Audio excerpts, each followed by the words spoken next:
Today we are going to start the chapter 1 of class 10 real numbers.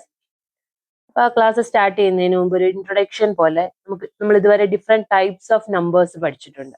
അപ്പൊ ആ numbers ഏതൊക്കെയാണ് എന്ന് നമുക്കൊന്ന് റിവൈസ് ചെയ്യാം. ആദ്യമായിട്ട് നമ്മൾ പഠിക്കുന്ന നമ്പേഴ്സ് ആണ് the natural numbers or counting numbers എന്ന് പറയുന്നത് അല്ലെ. കൗണ്ട് ചെയ്യാനായിട്ട് യൂസ് ചെയ്യുന്ന 2, 3, 4, 5 എന്ന് പറയുന്ന കൗണ്ട് ചെയ്യാനായിട്ട് യൂസ് ചെയ്യുന്ന numbers. These are called the counting numbers or natural numbers.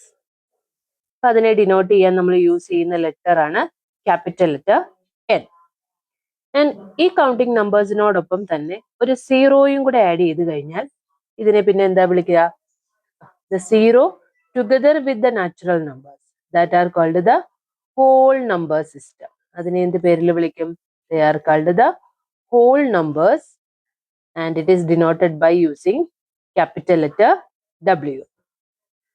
And if we add the negative numbers, അല്ലെ, സീറോയ്ക്ക് പ്രത്യേകം എന്തുണ്ട്?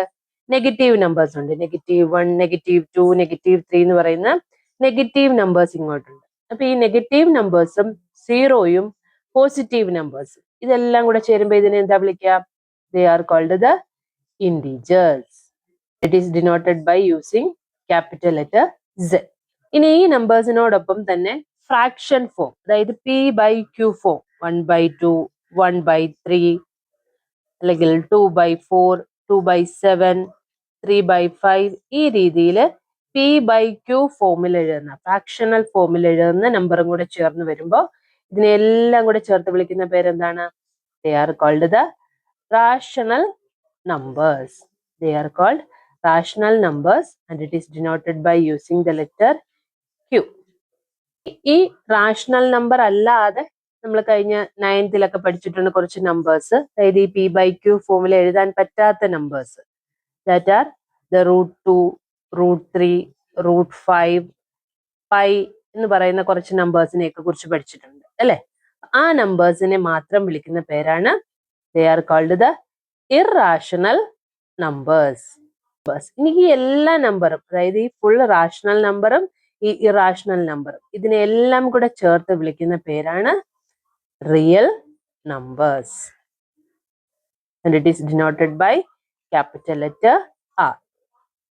ഇതാണ് നമ്മൾ ഇതുവരെ പഠിച്ചിരിക്കുന്ന നമ്പർ സിസ്റ്റം.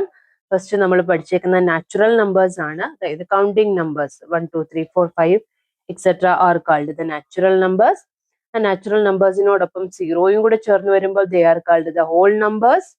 ആൻഡ് നെഗറ്റീവ് നമ്പേഴ്സും കൂടെ ചേർന്ന് വരുമ്പോൾ ദേ ആർ കാൾഡ് ഇൻഡിജേഴ്സ്.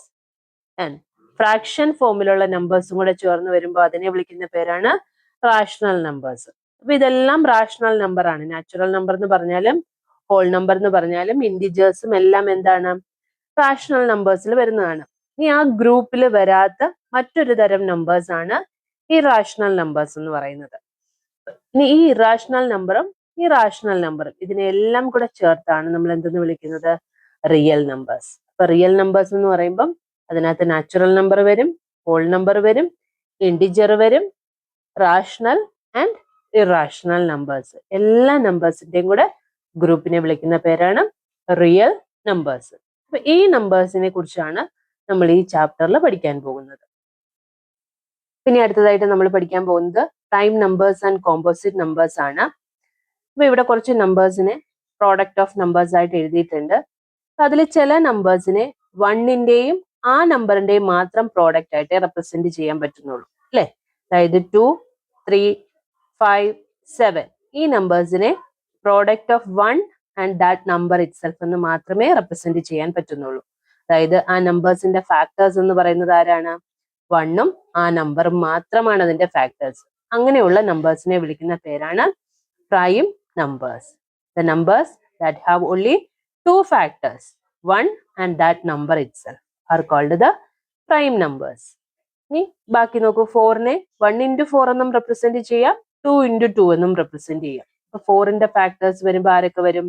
1 വരും, 2 വരും, 4 വരും. 1ഉം 2ഉം 4ഉം 4ന്റെ ഫാക്ടേഴ്സ് ആണ്. അതേപോലെ 6ന്റെ ഫാക്ടേഴ്സ് ആണ് 1, 2, 3 and 6. അതുപോലെ 8നും എക്സ്ട്രാ ഫാക്ടേഴ്സ് ഉണ്ട്, 9ഉം 10നും എക്സ്ട്രാ ഫാക്ടേഴ്സ് ഉണ്ട്. 1ഉം ആ നമ്പറും അല്ലാതെ മറ്റൊരു നമ്പറും കൂടെ മിനിമം ഫാക്ടർ ആയിട്ട് വരുന്ന നമ്പേഴ്സിനെ വിളിക്കുന്ന പേരാണ് composite numbers.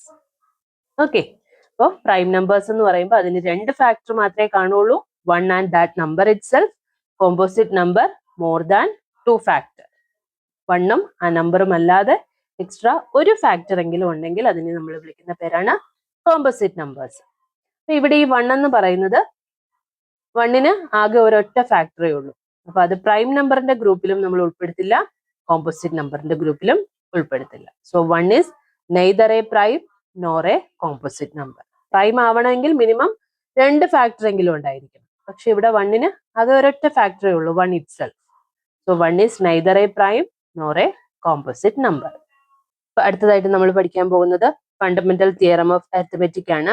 That is, every composite number can be expressed as the product of primes, and this factorization is unique apart from the order in which the prime factors occur. അതായത് ഏതൊരു composite നമ്പറിനെയും, composite number എന്താ prime number എന്താന്നൊക്കെ നമ്മളിപ്പോൾ പഠിച്ചു.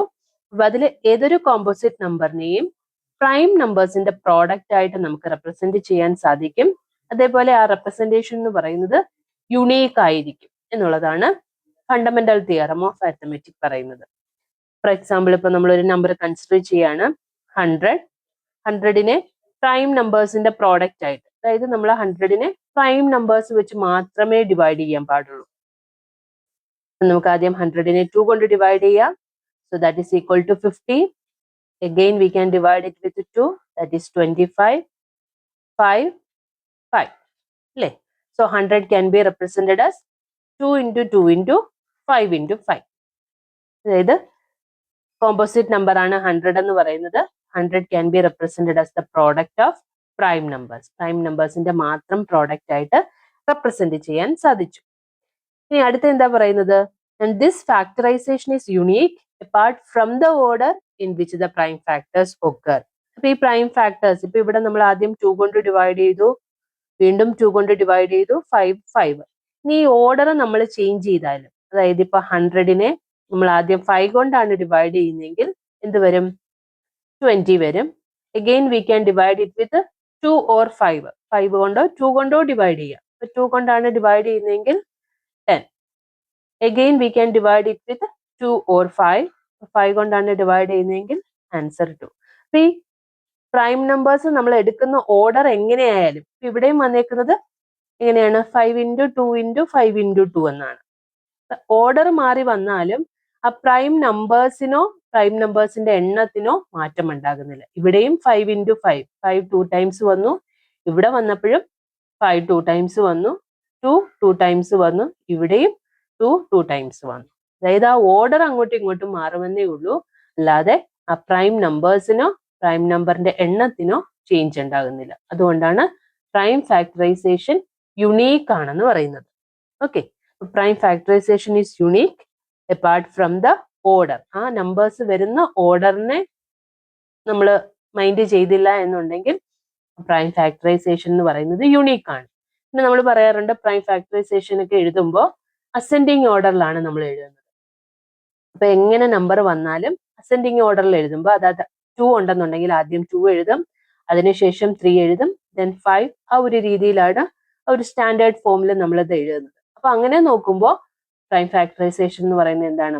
Unique ആണ്. എങ്ങനെയൊക്കെ നമ്മൾ divide ചെയ്താലും ascending ഓർഡറിൽ എഴുതുമ്പോൾ എപ്പോഴും ആ ഫാക്ടറൈസേഷൻ എങ്ങനെ തന്നെ വരും? യുണീക്ക് ആയിട്ട് തന്നെ വരും. ഓക്കെ,